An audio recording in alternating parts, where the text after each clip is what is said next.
Ladies and gentlemen, so much welcome. My name is the one, the king himself. Wano kuseleb jazz ngabuli jokubanga kutusako amawulire.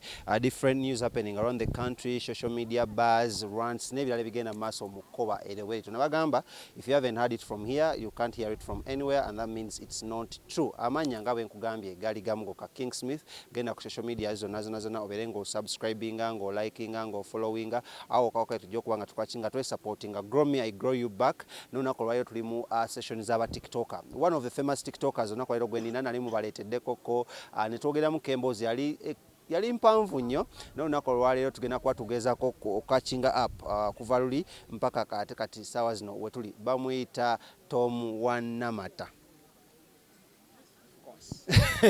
Welcome bro. Thank you. Olistede.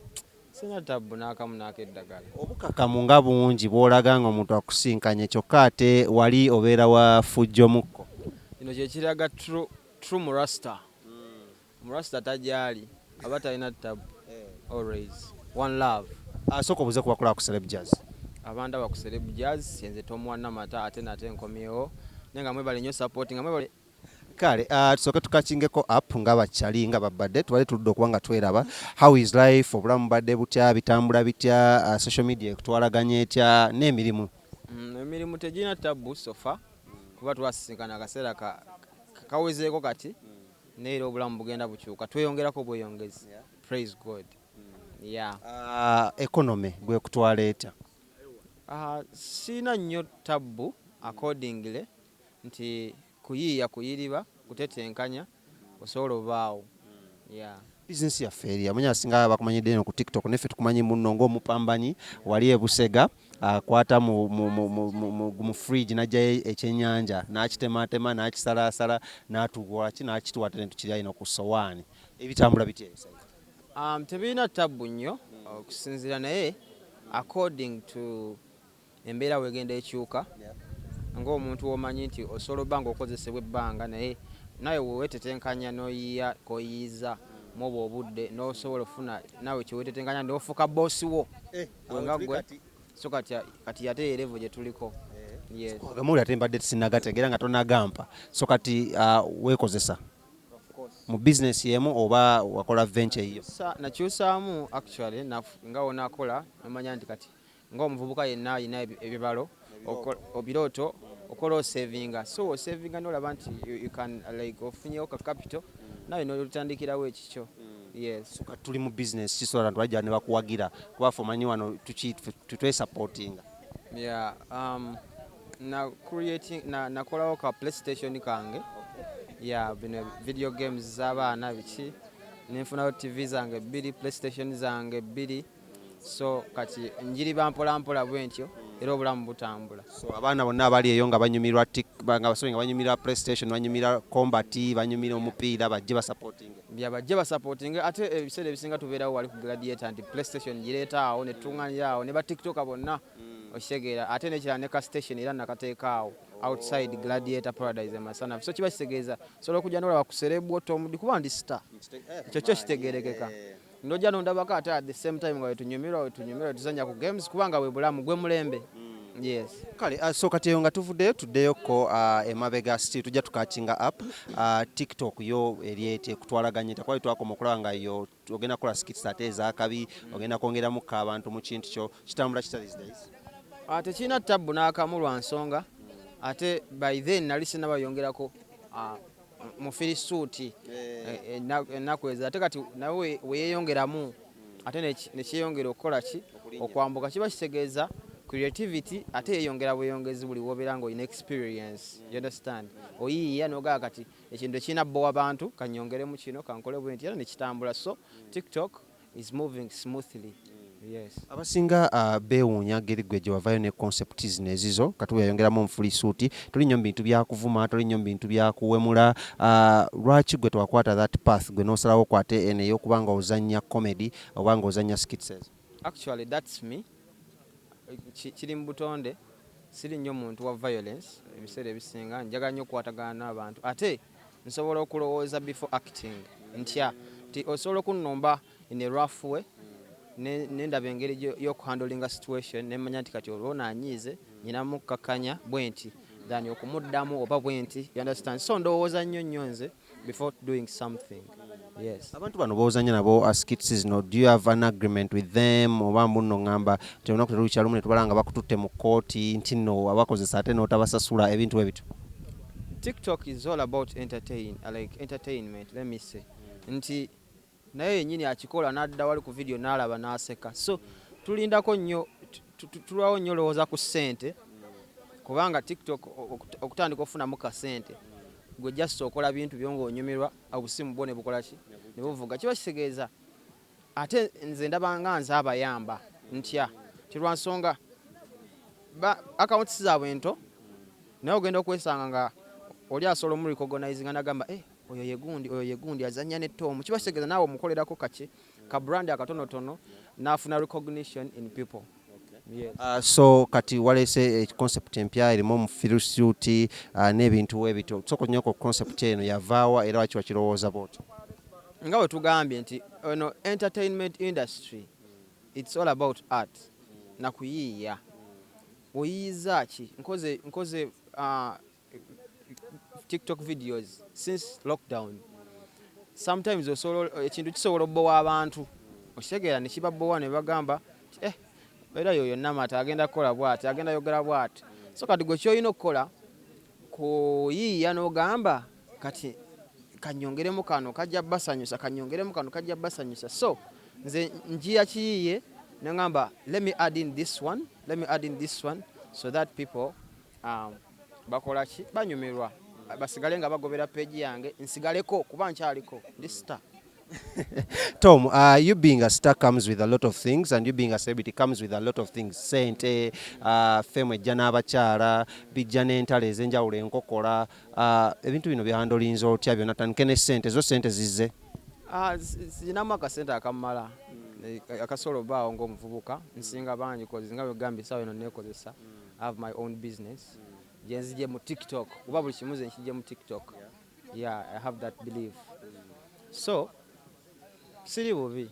Katugende ku kyabakyala. I know abakyala mu basita naddala ng'oli musajja babatawaanya nnyo, bo kyandolinze otya? Abakyala babaawo oge mazima nga yogambye sinze kasajja akabi ne baate batunulidde ku kya ssente. Naye omukyala asobola okulaba n'agamba Tom wa Namata okitegeera. Nera najja nagamba mpa ku ssimu yo oba biki oba najjira mu kifaananyi nti njagala tumitinga oba nyina business. Ogenda okwesanga naga njagala nnyo sikitizo biki mugenda ofundikira nga alina gy'alaze. But kye nakola nkugambyeko ku mufirisuuti nafuna girlfriend that one. Nemanya nti ebiseera ebisinga omanyi nabagambako in fact ne mu kusooka nagamba nze ndi inspired njiga nagamba kati kino ekintu kino kyetaaga kukola bwenti kati nayigira ku muvubuka Miki alina omukazi yes proud of her. So kiba kitegeeza ate ng'omulaba ali successful kiba kitegeeza osobola obeera n'omukyalo oyo ne mwezimba she's working, I'm working. Kiba kitegeeza musobola okugatta ebirowoozo. So kati ebyabakyala essaawa eno nabikoowa. You understand? So omukyalo ono mufirisuuti wamujja naye ku TikTok? Kugambe TikTok byonna TikTok. So mwasisinkana mutya? Awo wenyine kwambadde njagala tutuukewo nga mwena kuzina omukyalo ono obeera nnyo naye. Bajja, I like your videos. Inbox hi. That's my number. Bitandikawo ebityo. So how long have you been together? Sibanga ddene sofa. Kirabika tuwezezza emyezi 7. Myezi nga 7 kati so far, but everything is going like well. Yeah. Bintu bino byemukola inbox wabulaba oba bu comment tebumunyiiza nga mwe kati ntino ddala mweyagala ebya ddala mukikola nga girlfriend na boyfriend? Dating a star. You know, birowoozaako. Kadde bamulondeka. dating wewaayo no dating. Of course olina okukaaba lwa nsonga oyinza nosanga message ng'omuntu yazze oba n'amulumba kozi ate abasajja ffe ekyenjawulo kyaffe tukemebwa mangu. You understand? So kati dating omuntu nga nze alinako kale kafemu akatonotono nga nsobola okuba nga nnyinako abantu 10 ku bantu 3 abammanyi. Kiba kitegeeza okisuubira nti bantu 10 owejja bbaayo omuntu ajja ayagala yeegwanyize Tom oba mugambe akagambo mu inbox oba akola atya okitegeera. So kati gw'olina obirowoozaako n'otanyiiga nnyo naye ng'era bimunyiiza n'akuba ezziga but still mukakkanya nega easy. Yeah, man. Ekirala ekitera okujja ne fame oba okubeera star is entalo basinga baziyita nkokola mu industry. How have you dealt with ebintu nga bino nti nno ojasanga nti oli akusekera wano naye nga badde mabega ate akukwagula bukwaguzi? Nga bwe naggamba nti siri nnyo muntu wa ntalo, sibiwa nnyo budde. Osobola okunvuma ekigambo ekinene n'enseka ne ngamba webale kunvuma mbadde sikiwulirangako ekyo kinjigirizza. So you just have to learn how to handle the situation. Nagamba nti nyina kyandolinga bwe nti kino nyina kyandolinga bwe nti neyandibadde mulabewo ate nagaaga naye akasajja tekalina buzibu mpalana kabwereere mala budde bwange nondeka. Yes, kati sijja byogerako ebyo. Byogereko kyali lwaki?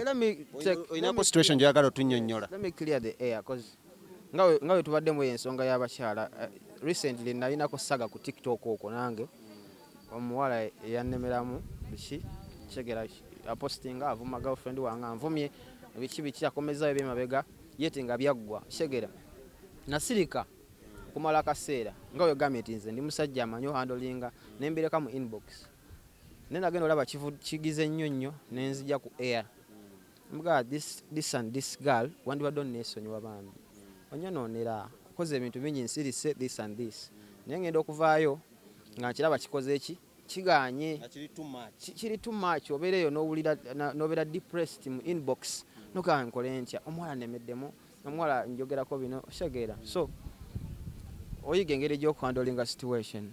Okay, eyo nga tuvuddeyo era oyagala okuddamu omuwooninga oba omugamba andeke kuba kyabikola andeke omuyita tendo smart tendo zakako andeka neesonyiwe ndi simwagalangako man I swear kubanga anyonoonera obulamu ate by the way girls abawala balina emitima eminafu okusinga ku ffe nti agenda nayogera n'atakoma ku ggwe nayalumba girlfriend wo n'atakoma gwe nalumba famire yo weyabayo omuwala ono gwoba olumba nga buli muwala munno bawala balina emitima eminafu so kati nze nsaba busabe andeke oshegeera kuba tetwagenda mu maaso nnyo yondese she came as a fan najja fan biki byakulemezaamu n'alemezaamu oshegeera so andeke bambi.